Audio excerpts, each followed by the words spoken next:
Welcome to my channel. Subscribe, listen, and enjoy my stories every day. Betty's cell phone sat innocently on the coffee table, its sleek surface reflecting the dim light of our living room. She was in the kitchen, busy packing her things for another one of her girls' nights out. I could hear the clatter of dishes as she hurried around, making small talk about how she wouldn't be home late and how I shouldn't wait up. The routine felt so normal, so painfully familiar, that I almost convinced myself nothing was wrong. Almost. But then, there was her phone. I stared at it, feeling the familiar weight of suspicion gnawing at my gut, something that had been building for weeks. Betty's behavior had changed, subtle shifts, nothing dramatic enough to point out, yet unmistakable. The way she smiled when she got a text message, the late nights out with her friends, the vague excuses that never quite made sense. I'd brushed it off for too long, but tonight was different. She had forgotten to take her phone. The kitchen faucet hissed behind me, Betty's footsteps padding back and forth as she cleaned up. I glanced at the clock, she'd be leaving any minute now. My heartbeat quickened as I reached for the phone, my fingers hovering just above the screen. I knew I shouldn't. I knew this was a breach of trust, a violation of her privacy. But something deeper pushed me forward, a quiet voice in the back of my mind whispering that I had the right to know. I tapped the screen. It unlocked easily, no password. Her last opened app was the messaging app. No hesitation, no second thoughts. I scrolled through the list of contacts, nothing out of the ordinary at first. Then I saw it. Sweet Kitty. It wasn't a name I recognized. My stomach knotted as I clicked on the chat. There, in the most recent message, were the words that sent a chill running down my spine. Miss you, waiting for you at 8 at the coffee shop. My hand froze, gripping the phone so tightly I thought I might crush it. The blood drained from my face as I read the words again. They were simple. Direct. But they confirmed the dark suspicions I'd been suppressing for weeks. She was cheating on me. The sound of Betty's voice snapped me out of my daze. She was humming to herself in the kitchen, completely unaware of the storm that was brewing in the next room. I shoved the phone back onto the table and stood up, my head spinning. What was I supposed to do? Confront her? Yell at her? Demand answers? The thought crossed my mind, but it felt hollow.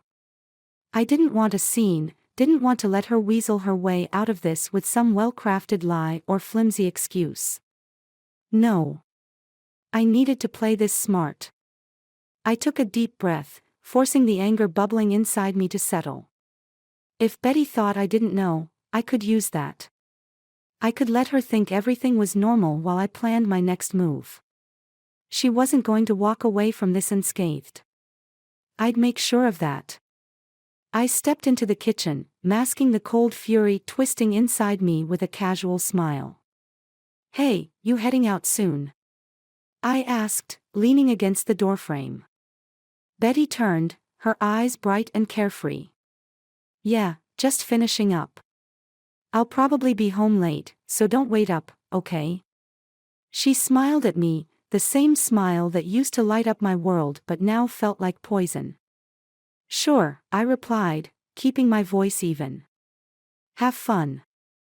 She blew me a kiss and grabbed her purse, not noticing the tension in my shoulders, the tightness in my jaw. Love you, she said on her way out the door. I forced the words out. Love you too. The door clicked shut behind her, and I stood there, staring at the empty space where she had been just moments ago. The betrayal was so fresh, so raw, I could barely think straight. But there was something else simmering beneath the hurt, something darker. A desire to make her feel the same pain she was inflicting on me. I picked up her phone again, scrolling through the rest of the conversation with Sweet Kitty. They had been meeting for weeks, if not longer. Coffee shops, lunches, the occasional, I can't wait to see you tonight, that made my stomach turn.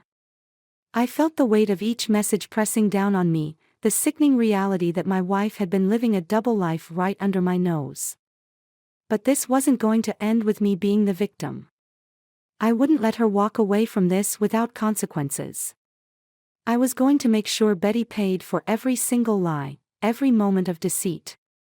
I paced the living room, my mind racing as I began to formulate a plan. She thought she could get away with it, that I'd never find out. But now that I knew, it was only a matter of time before I made my move. Revenge was a slow burn. And I had time.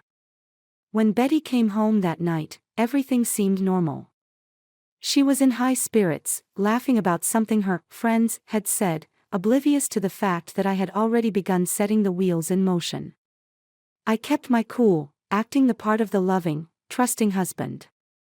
But every smile, every laugh from her, only fueled the fire inside me. She didn't know that her world was about to come crashing down.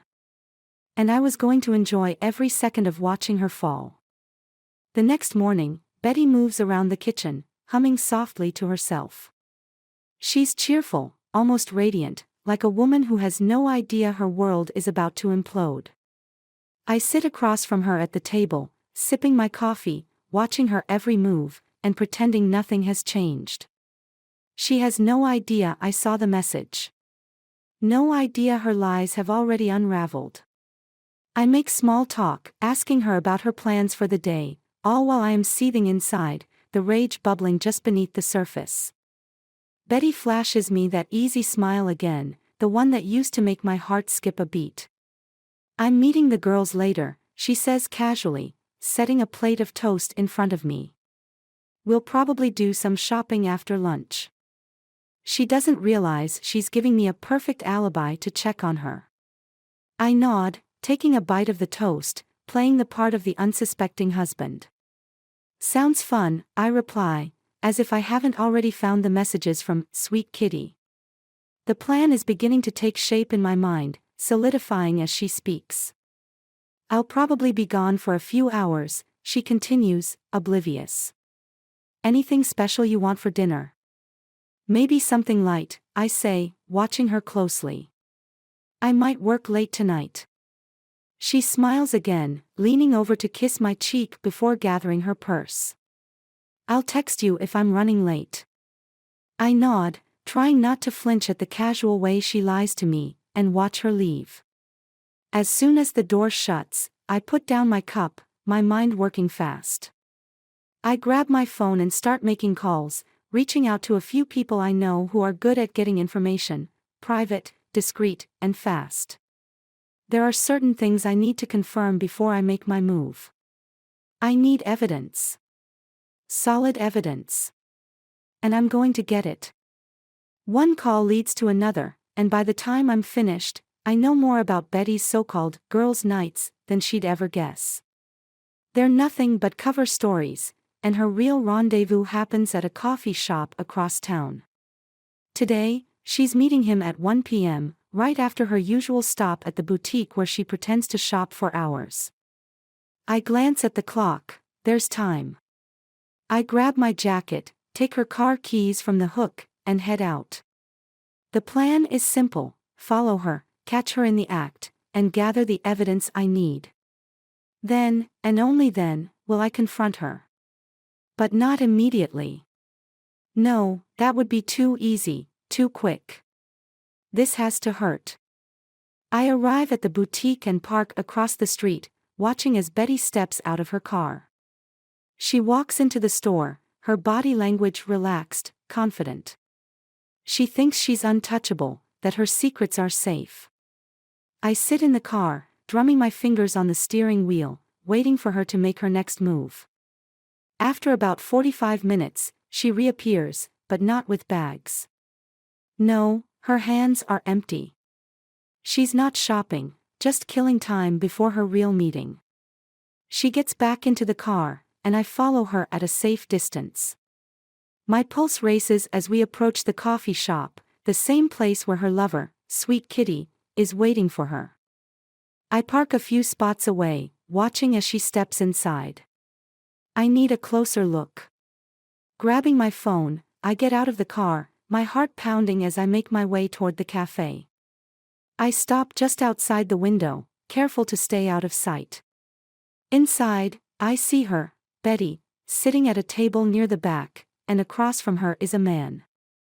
Mid-30s, well-dressed, his hand casually resting on hers as they talk. I snap a few pictures, my hands shaking with a mix of fury and adrenaline. They're laughing, leaning in close like they're the only two people in the world. It's sickening. I take more photos, capturing their every movement, every touch. This isn't just a fling, this is something that's been going on for a while. The realization hits me hard, but I push it down, focusing on the task at hand. I need to stay calm, stay in control. Betty stands up after a while, brushing a hand through her hair as she leans in to kiss him. The kiss isn't short, isn't innocent, it's intimate, filled with a passion that's been missing from our marriage for months. I step back, gritting my teeth, fighting the urge to storm in there and confront them. Not yet. I'm not done gathering what I need. I take one last picture before slipping away, my mind already moving to the next phase of my plan. When Betty comes home later that evening, she's as bright as ever, greeting me with the same carefree smile. I've seen that smile too many times now, and it makes my stomach churn. But I return it, keeping my true thoughts hidden behind a mask of calm. She has no idea that I followed her, no idea that I have the proof I need. How was your day?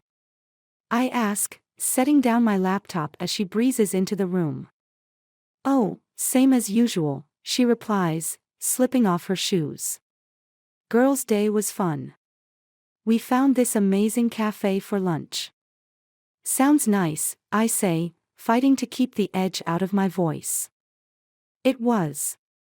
She moves toward the kitchen, calling back over her shoulder, do you want something to drink? I stand up, the tension building inside me like a coiled spring. Now is not the time to explode. Now is the time to play my part. I need to keep her in the dark just a little longer while I prepare for what's coming next. Sure, I reply, following her into the kitchen. I watch her pour us both a glass of wine, smiling like everything is perfectly normal. But I know better. She hands me the glass, and we sit in silence for a moment, the weight of the secrets between us thick in the air. As I sip the wine, I'm already thinking ahead to the next steps, the lawyer, the financial arrangements, the way I'm going to dismantle her life piece by piece. Betty doesn't realize it yet, but this is the beginning of the end for her. She's been playing with fire for too long. And now, it's time for her to burn. The next few days feel like walking through quicksand. Betty moves through the house, blissfully unaware of the storm brewing just beneath the surface. She hums while doing the dishes, chats with me like we're the perfect couple, and continues her late-night texts with "Sweet Kitty." Each time she smiles at her phone, my anger simmers, but I know I can't explode yet. Patience. That's the key. I need to dismantle her world methodically, just like she's dismantled mine. It's Saturday morning, and Betty is at the dining table, scrolling through her phone while sipping her coffee. I watch her from the kitchen, pretending to fix breakfast. She's so calm, so casual. The guilt, if she has any, doesn't show. I might meet up with the girls again tonight, she says, not looking up from her phone. I know she's lying. Again. But I just nod, playing the part of the unsuspecting husband. Sure. I've got some work to catch up on anyway. Her smile is thin, practiced. You're the best. She stands up, stretches, and gives me a quick kiss on the cheek before heading upstairs to get ready. I barely feel it. My mind is already racing with what I need to do next. Once I hear the shower running, I grab my phone and send a quick message to the private investigator I hired 2 days ago. He's already collected a goldmine of evidence, pictures, text logs, details of every meeting between Betty and her lover. It's everything I need to ruin her. I text him to prepare the final report, with every damning detail laid out.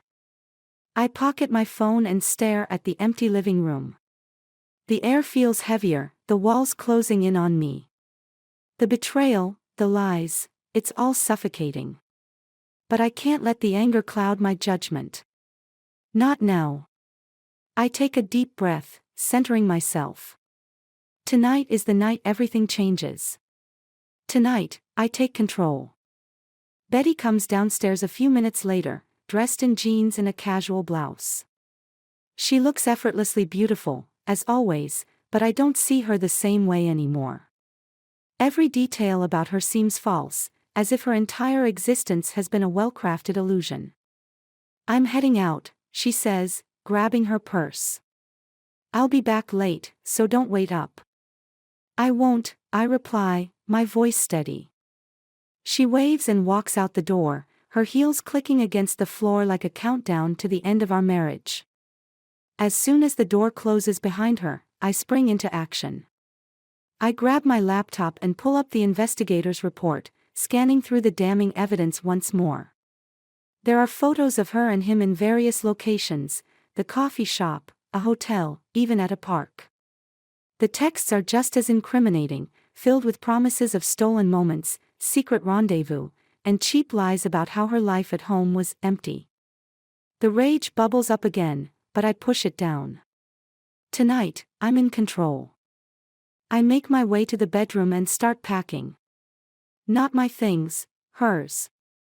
I grab her clothes from the closet, every last piece, and throw them into a suitcase. I don't care about folding them neatly. I want it to look rushed, chaotic, because that's what she's done to my life. In less than an hour, everything that belongs to her is shoved into bags and boxes, piled up in the living room like discarded junk. With that done, I move to the next phase of my plan. The finances. I've already frozen our joint account. Betty won't be able to access a single penny without my permission. I made sure of that. I know she's been using our money to fund her little affair, fancy dinners, gifts, even hotel rooms. It's all there in the bank statements. But now, I've cut her off. She'll get nothing from me. I sit at the dining table, my fingers flying across the keyboard as I send the necessary documents to my lawyer, finalizing the steps to legally separate our finances. I'll divorce her, but I'll make sure she walks away with as little as possible. The phone rings, snapping me out of my focused haze. It's the private investigator. "Got the final package for you," he says, his voice steady. "It's all airtight. You're ready to move forward whenever you want." "Perfect. Send everything over to my lawyer. I'm done with this." "You got it." I hang up, feeling the weight of the decision I've just made. This is it. There's no going back now. Hours pass. I wait in silence, the house eerily still. The bags in the living room stand like silent witnesses to the impending fallout. I glance at the clock. It's almost midnight, and Betty still isn't home. She's probably with him. The thought sends another wave of anger through me, but I hold it together. I sit down on the couch, facing the door, and wait. Finally, I hear the key in the lock. The door creaks open, and Betty steps inside, her face lit up with the afterglow of whatever fantasy she's been living. She looks up, and her smile falters when she sees me sitting there, waiting. "You're still up?" she asks, her voice light but tinged with unease. Her eyes dart to the bags stacked behind me, her face paling. "What's all this?" Her voice cracks, the carefree tone gone. I stand up slowly, my hands clenched at my sides. "It's your stuff. Thought you'd want to take it with you when you leave." She blinks, her confusion giving way to panic. "What are you talking about? What's going on?" I step forward, my voice ice cold. "I know everything, Betty. All the lies. All the cheating. Sweet kitty. Really? That's what you thought you could get away with?" Her eyes widen, and for a moment, she looks like she might faint. I don't know what you're talking about. Don't lie to me. I shout, the anger finally breaking free. I followed you, Betty. I saw you with him. I've got the pictures, the texts, everything. She takes a step back, her face draining of all color. Please, it's not what you think. I can explain. I laugh, a bitter, harsh sound. Explain. You think there's an explanation for this? For betraying me? Tears well up in her eyes, but I don't care. She's not the victim here.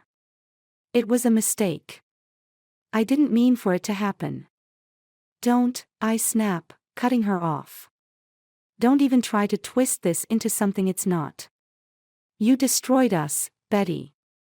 And now, you're going to pay for it. She opens her mouth to say something, but I hold up my hand. You're leaving tonight. The bags are packed. Don't try to take anything else because you're not getting another penny from me. I've already spoken to the lawyers. You'll get what you deserve, and nothing more. The realization hits her hard, and she stumbles back, her tears now falling freely. Please, we can fix this. We can. No, my voice is final. We can't. Betty stands there, sobbing, but I don't feel anything for her anymore. The woman I loved is gone, replaced by this stranger who thought she could deceive me. I step aside, motioning to the door. Leave. Now. She hesitates for a moment, as if expecting me to change my mind. But I don't. Eventually, she grabs the bags, her shoulders slumped in defeat, and walks out the door. I stand there, watching as she disappears into the night, my heart cold, but my mind clear. This is the end. The door closes behind her, and for the first time in months, I feel a strange sense of peace. Betty is gone, and with her, the lies, the betrayal, the hurt. Now, I can start to rebuild. Without her. It's been a week since Betty walked out of the house, her shoulders hunched in defeat as she dragged the last of her bags into the night. I thought the end of our marriage would bring closure, but instead, it left me with an insatiable hunger for revenge. Not just on her, but on him. The man she betrayed me with. I can't let it end like this, with Betty walking away into her new life, probably finding comfort in his arms while I'm left to pick up the pieces of my shattered world. No. She doesn't deserve a happy ending, and neither does he. I'm going to make sure they both feel the full weight of what they've done. I sit at my computer, staring at the final piece of my plan, the photos I'd kept hidden from the lawyer, the ones that would destroy both of them. The affair wasn't just a secret between two consenting adults.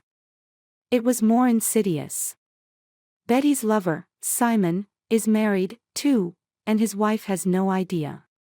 I'd uncovered the truth during my investigation. His wife is pregnant, expecting their first child.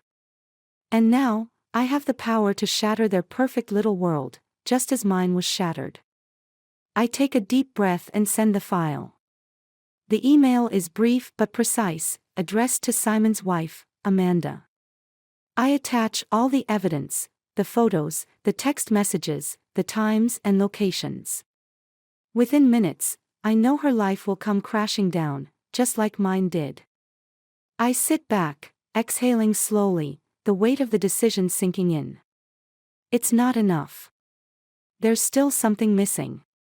Revenge isn't complete unless they both suffer equally. I've destroyed his marriage, but Betty needs to feel the pain too. She needs to know what it's like to lose everything.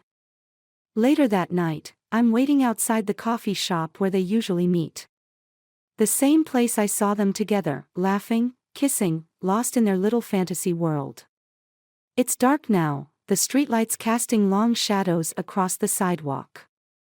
I sit in my car, my eyes locked on the entrance, waiting for them to show up. I don't have to wait long. I see Betty first, stepping out of a cab, looking around nervously. She's on edge, probably because I haven't spoken to her since that night. She doesn't know what I'm planning, but she senses something is wrong. Good. She should be afraid. A few minutes later, Simon pulls up in his sleek black car, stepping out with the same confident swagger I've come to despise. He spots Betty and walks over to her, kissing her on the cheek like nothing has changed. Like they're both untouchable. I grit my teeth, feeling the anger rising inside me. This is it. The moment I've been waiting for. I get out of the car, walking toward them, my footsteps steady, deliberate. Betty looks up, her eyes widening as she sees me. Simon follows her gaze, confusion flashing across his face. What the hell are you doing here? Betty asks, her voice shaking. I smile, but there's no warmth in it. I thought I'd join you two for a drink. After all, I've got some news to share. Simon steps forward, his jaw clenched. You need to leave, man. This is between me and Betty. Is it? I say, my voice calm, icy. You sure about that? I pull out my phone and tap the screen, pulling up the email I sent to Amanda earlier. I hand it to Simon, watching as his face turns pale when he realizes what he's looking at. What the fuck is this? Simon hisses, his eyes darting between the screen and me.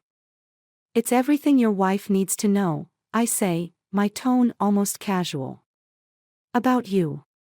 About Betty. About the affair. Betty gasps, her hand flying to her mouth.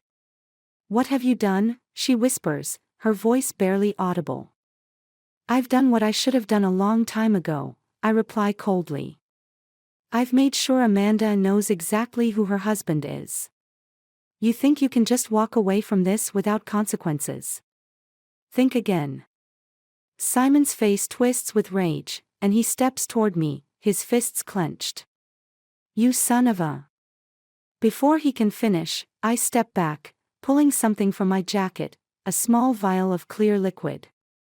I hold it up for them to see, watching as their confusion deepens. This is your final lesson, I say softly, my voice almost a whisper. You take everything from someone, you lose everything yourself. I see the fear flicker in Betty's eyes as she realizes what I'm holding. What is that? She demands, her voice trembling.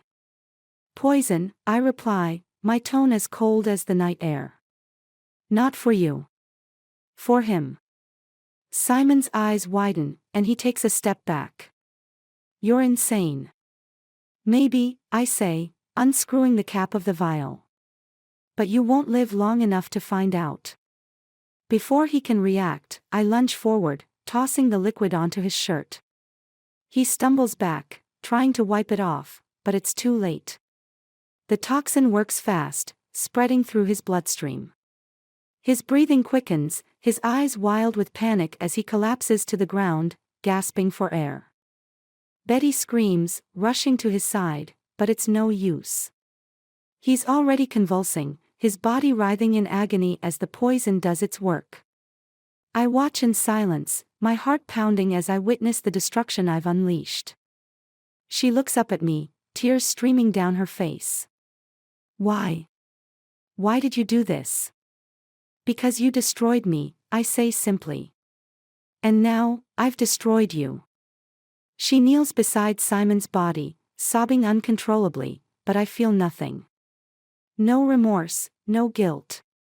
Just the cold satisfaction of knowing that they've both paid for their betrayal. I turn and walk away, leaving them behind in the darkness. The sirens are already in the distance, drawing closer, but it doesn't matter. My part in this is over. I've exacted my revenge, and now it's time to disappear. As I walk into the night, I realize there's nothing left for me here. Betty will hate me for the rest of her life, and Simon, well, he's already dead. I've burned every bridge, destroyed every connection. And yet, there's a strange sense of peace that comes with the knowledge that I'll never have to see either of them again. The betrayal is complete. The revenge is done. And now, I'm free.